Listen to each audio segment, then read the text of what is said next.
Hello, everybody. It's Bill's That College Football Guy here with yet another video. It's kind of ironic. Sun being right here. I'm in sunny South Florida, Tarmac to be exact, which is not that far from Miami, and we're talking about the University of Miami, the Hurricanes from the ACC, their preview and prediction video. Oh my goodness. Well, they had an incredible year last year. I think we'll be able to follow it up. Shall we get into this while I'm slow roast under the sun? All right. Miami was 10-3 last year. Lost to Iowa State in the Pop-Tarts Bowl. Gotta love it. Mario Cristobal, once again, back as the head coach, was fourth season at Miami. His previous record in the 3 years at Miami is 22-16. So if you take away the 10-3, they're 12-13 previous 2 years. Last year was great. Now, how are things going to go from there? Now, offensive coordinator Shannon Dawson back for his third season as offensive coordinator and quarterbacks coach in Miami with Cam Ward at starting quarterback, was the number one in total offense in FBS last season. Are they going to be able to do that again this year? Well, we're going to see, aren't we? Now, defensively, Corey Heatherman is now starting as his first season as defensive coordinator and also linebackers coach at Miami. Last year, he was the defensive coordinator and linebackers coach at Minnesota. The previous DC was Lance Guidry. He's now a defensive analyst at LSU. With Guidry as the defensive coordinator, Miami ranked 27th in total defense last year. Not bad. But under Coach Heatherman at Minnesota, Minnesota ranked 5th in total defense last year. Interesting. So, quarterback room, who is going to be the starting quarterback of the Miami Hurricanes? Oh, I know, the Carson Beck show. And it's going to be a show, right? The grad transfer from Georgia. He's the obvious starting quarterback. First off, we'll get into the other ones in here. You can have Joe Borchers, the redshirt sophomore, and Ripley Lane. Ripley Lane. My apologies. Ripley Luna, both redshirt sophomores. Neither one of them recorded any stats last season. Most likely the backups can be Emory Williams, another redshirt sophomore, 16-26, 187 yards with a touchdown and INT. But Carson Beck is by far and away going to be the starting quarterback. Last season at Georgia, 290 for 440 out of 448, 3,485 yards, 28 touchdowns and 12 INTs. It's going to be interesting to see how that goes there. But the real battle is basically going to be who's the backup quarterback. But I think Emory Williams is probably got the inside track. But then again, who knows how this is going to go. But it will definitely be the Carson Beck show at starting quarterback. Running back, however, we're going to interesting to see what we have here. I mean, I think legitimately we got, 6 guys here who legitimately got a shot at being in the running back rotation. We have 2 here. Terrell Walden, the second, a redshirt junior, and Luke Hoagland, a redshirt senior. Neither one of them recorded any stats last year. We do have Chris Wheatley Humphrey, a redshirt freshman, who did record some stat last year, not enough. That's less than 100 yards rushing. Now, those who did 100 yards rushing for FBS, 200 or more in FCS, Division II, Division III, NAIA, junior college, community college, you get the idea. Not FBS. So for the starting running back, there's 3 guys who have a shot here. 2 did stats on FBS level. Both of them are holdovers from last year's squad. You got Jordan Lyle, the sophomore, as a true freshman last year. 54 carries for 400 yards and 4 touchdowns. You have Mark Fletcher Jr., the junior, 112 carries, 607 yards, and 9 touchdowns. I might say, okay, those 2 are battling. But you've also got Charmar Brown, the redshirt sophomore transfer from North Dakota State, who has 244 carries, 1,181 yards, and 15 touchdowns. So it's going to be a little bit interesting to see who gets to be the starting running back out of this group, because it'd be interesting to see. I think those 3 are probably going to be the top 3 in the rotation, but, well, we'll see. We really don't know, do we? Wide receiver room, here's where the problem is. There's a lack of major game experience here.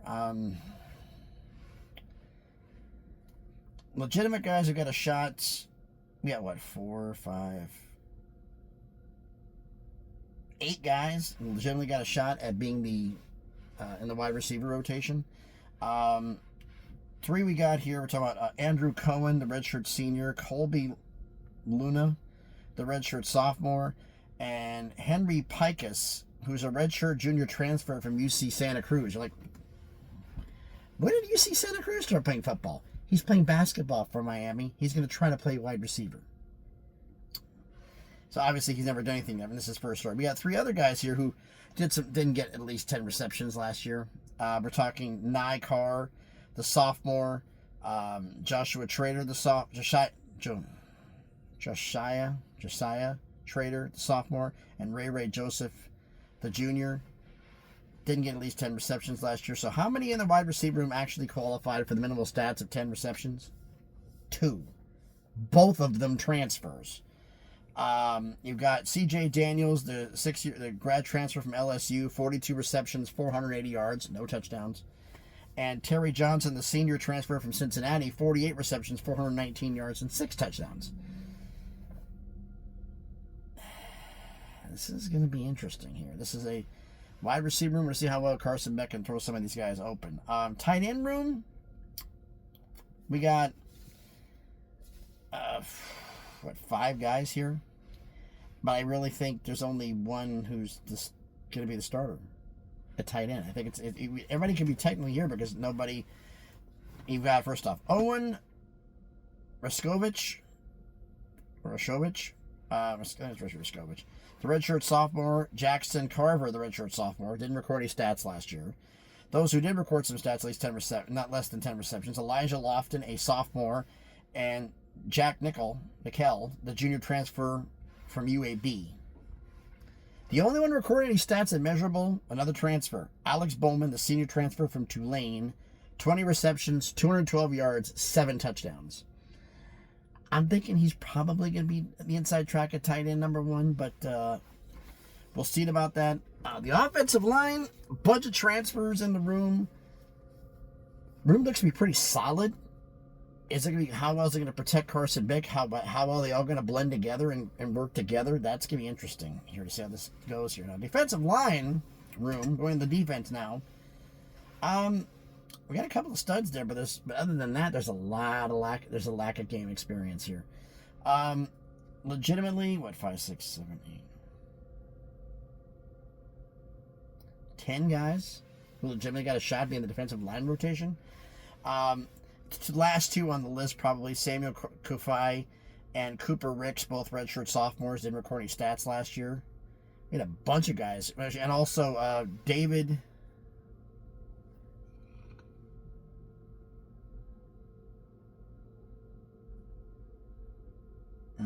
David Bly Jr., the redshirt senior transfer from Louisiana Tech. He also didn't record any stats last year. Those who did record some stats, but didn't less than 10 receptions, we're talking Justin Scott, the sophomore, Armando Blount, the sophomore, Booker Pickett, the redshirt freshman, and Cole McConaughey, the second, a sophomore. So basically, the freshmen or redshirt are basically all freshmen last year. I recorded some stats, but not enough to make the qualification. So how many actually, in the qualification on defense is a simple thing. 10 tackles. 10 tackles FBS, 20 for anything else. That's my qualifications. How many guys on the defensive line at least had 10 tackles? 3. All of them are holdover from last year's squad, though. Worst to first, you got Ahmad Moten Sr., the redshirt junior, 18 tackles, a sack, and 2 pass deflections. You've got Reuben Baines Jr., the junior, 23 tackles, 3.5 sacks. And you've got Akeem Midor, the 6-year senior, 32 tackles, 5.5 sacks. So you've got a couple of guys up there to do something, but past that, it's going to be interesting about depth. If they get any injuries, especially with the top 3 guys, it could be a problem. Linebacker room, however, a little bit deeper, I think, than the defensive line room. We had 11 guys who got a legitimate shot at going in the rotation. Only 1 didn't do anything last year, and that's Jack McManus, the redshirt junior. Everybody else who at least recorded some stats, and they got some guys on this group. I'm not going to lie. They got the top 3 linebackers can be a problem. All right, the ones who didn't do anything. See, we already mentioned McManus, who didn't qualify, didn't get at least 10 tackles. Braylon Lamar, the redshirt sophomore. Darius Hayes, the sophomore. and Bobby Washington Jr., a redshirt sophomore, which means we have 7 guys who have at least 10 tackles. So that's pretty damn good here. Worst to first, lowest to highest. Lowest one on the list here we're talking is Chase Smith, the redshirt senior, 13 tackles and a pass deflection. We go from there to Malik Bryant, the junior, 17 tackles, 1.5 sacks. Then Jalen Alderman, the redshirt senior, 23 tackles and a sack. We have Raul Aguirre Jr., the junior, 27 tackles and a sack. Then we get the top 3, and this is a major departure from the top 3, and you'll see why. Kamal Bonner, the redshirt sophomore, transfer from NC State, 56 tackles and a sack. And then the top 2, and oh boy, are they a top 2. I should say not tackles. Excuse me, 56 tackles and a sack. You got actually Wesley Vicente, the senior holder for last year's squad, 59 tackles, 2 sacks, an interception, and a pass deflection. Number 1 though, Mohamed Toure, redshirt senior transfer from Rutgers. He's the actual true alpha. 92 tackles, 4.5 sacks, 1 forced fumble, 1 pick, and 2 pass deflections. Hello. So you got 3 guys here, some playmakers on the linebacker room. So that's going to be, I think, is pretty good here. Secondary, best room on the defense. Not even a cap. Again, not even cap. You've got, let's see, 2, 3. Only one is rather controversial. 4, 5, 6, 7, 8, 9, 10, 11. 14 guys who got a legitimate shot at being in the rotation. Now you've got 1 here. One who did at least do something last year. And that's Tyler Rowe, the redshirt junior. Those who recorded some stats but didn't qualify, at least 10 tackles, whatever. You've got Damari Brown, the redshirt sophomore. You've got Dylan Day, the sophomore. You've got Isaiah Taylor, the redshirt senior. Nick Kelly, the redshirt junior. All holders from last year's squad. Now, the ones who've done something here, again, we've got 1, 2, 3, 4, 5, 6, 7, 8, 9. That's why I say it's the best room on the defense. You're pretty damn deep here with guys who made some plays here. Now, going worst to first, lowest tackle count to highest, we're talking Markeith Williams, the redshirt junior, 13 tackles and a pass deflection. Next up, here's your controversy. The guy who started the lawsuit, Xavier Lucas, formerly Wisconsin, the sophomore, transferred from Wisconsin, 18 tackles, 1 sack, 1 pick, and a pass deflection. From there, we go to, actually, we have Keontae Scott, the senior transfer from Houston and Auburn. Actually, that's a little interesting situation. But 18 tackles. Next up, we're talking Jacoby Thomas, the senior transfer from Tennessee. I hate to see him go. 22 tackles, a sack, and 2 pass deflections. Then we got 3 here in a row. All 3 have 27 tackles. That's the extra stuff that makes the difference. Jadarius Richard, Richard, senior, 27 tackles, a forced fumble, 1 interception, 3 pass deflections. O.J. Frederick Jr., the sophomore, so it's a true freshman last year. 27 tackles, 1 interception, 7 pass deflections. And we have Charles Brantley, the redshirt senior transfer from Michigan State. 27 tackles, 3 picks, one of them a pick 6, 7 pass deflections. So we got some guys there. And then we get into the top 2. We're talking Ethan O'Connor, the redshirt sophomore transfer from Washington State. 32 tackles, 4 interceptions, one of them a pick 6, 8 pass deflections. And number 1 is Zachariah Poyser, the redshirt sophomore transfer from Jacksonville State. 77 tackles, 3 picks, 8 pass deflections. They got guys who are knocking balls out of hands here. So this is, like I said, I think the secondary is the strength of the defense. Offensively, probably I'd say maybe the running back room. Probably the strength of the defense or the offensive line. It's gonna be interesting. Defense is definitely ahead of the offense. Well, we're done talking about the preview parts. We actually get into the predictions part of the video. All right, start off. Miami starts the season at home against Notre Dame. Whew, what a start. Obviously, the season opener for both schools. Last time they played against each other was in 2017. Miami won 41-8 in Miami Gardens. I look at the game and the rosters as everything else. Notre Dame's ahead in certain spots, but they're behind in others. But even with that, it's kind of close, but Miami's at home, even though some people say it's not much of a home advantage. I think there's something there. So I'm going to give Miami the win over Notre Dame. Then they stay at home the following week against Bethune-Cookman. Bethune-Cookman plays at FIU, Florida National week before. Last time these two schools met was in 2023. Miami won 48-7 in Miami Gardens. They're going to beat Bethune-Cookman again. Now they're 2-0. Then they stay at home against South Florida. I covered this game already in the South Florida preview prediction video. They will beat South Florida. Then they're at home against Florida for Game 4. 4 straight weeks at home. Part of the Florida Cup, where Florida State, Miami battle, and whoever's got the best record claims the cup. Florida plays at LSU the week before, so that's a tough game. Last meeting was last year. Miami won 41-17 in Gainesville.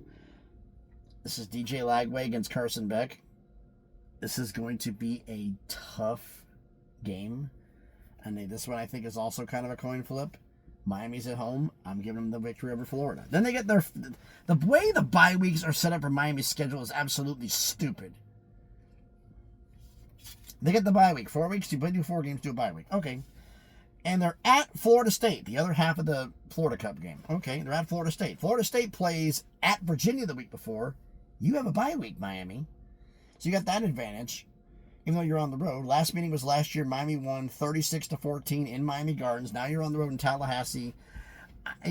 Plus you have a week to prepare for this and everything else. Even though you're on the road, I'm giving Miami the win against Florida State.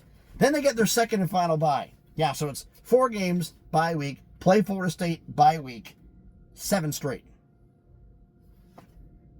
Who designed this? This is crap. All right. So out of the bye week, they come out of the bye week at home against Louisville. I covered this game in the Louisville preview and prediction video. They're going to beat Louisville, so they're going to start off the season, folks, 6-0. Then they're at home against Stanford. Stanford plays Florida State at home the week before. This is the first ever meeting between Miami and Stanford Stanford's got to travel cross country to play Miami. Miami's beating Stanford. So they are now 7-0. Crazy start. At SMU next. SMU's homecoming game. SMU plays Wake Forest. Plays at Wake Forest the week before. I didn't write down which one it was, at home or at or away. So they playing Wake Forest the week before. The only meeting between these two occurred in 1965, and SMU won 7-3. Man, that was a yawn fest. SMU is looking to go 2-0 all time against Miami. I look at the rosters. I think this is the game Miami gets caught napping. I'm picking SMU at home to beat Miami. They come out of the bye at home against Syracuse. Syracuse plays Florida at home the week before. This is the first ever meeting between Miami and Syracuse. Syracuse has a worse quarterback situation than Miami. Miami's at home. Miami's beating Syracuse. And they stay at home again against NC State. NC State, unfortunately, has got a bye week the week before. And y'all play Syracuse the week before at home. Last meeting was in 2023. NC State won 20-6 in Raleigh. I look at this right here, I'm going like, wow, this is going to be a tough game for them. But I just looked at Miami's roster and top to bottom. I have more faith in Miami's roster than I do NC State's. I'm giving Miami the win. Then they go on the road at Virginia Tech. Virginia Tech plays at Florida State the week before. Last meeting was last year. Miami won 38-34 in Miami Gardens. Virginia Tech played them tough. A lot of that team from Virginia Tech is back. You're on the road. You're losing for the second time this year. You're losing at Virginia Tech. You finished the season on the road at Pitt.